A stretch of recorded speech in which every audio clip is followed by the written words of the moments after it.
بأن يطير خەریکە دڵم ئەفڕێ لە خۆشیە ئەزانن بۆ ئاڵێن ئێوە زانن گەنج لە ئیمڕۆیان مانای چییە؟ ئەزانن گەنج یعنی چی؟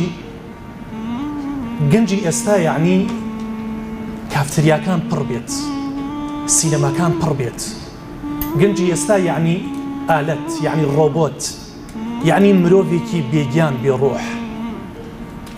گەنج لە ئێستای ئیمڕۆیە ئەلەم سەردەمی پێشکەوتنەیە یعنی خاڵکوتین، یعنی مۆدێلات، یعنی باشترین مۆبایل، یعنی شەونخوونیکردن بەسەر مۆبایلەوە، یعنی چاتکردن لەگەڵ هاوڕێکەتە، لەگەڵ عەشیقەکەتە، یعنی گەشت و گوزار، یعنی بێئاگایی، یعنی خەوتن تاکۆم بە ڕۆژ بخەوی بە شەو بەخەبەر بیت،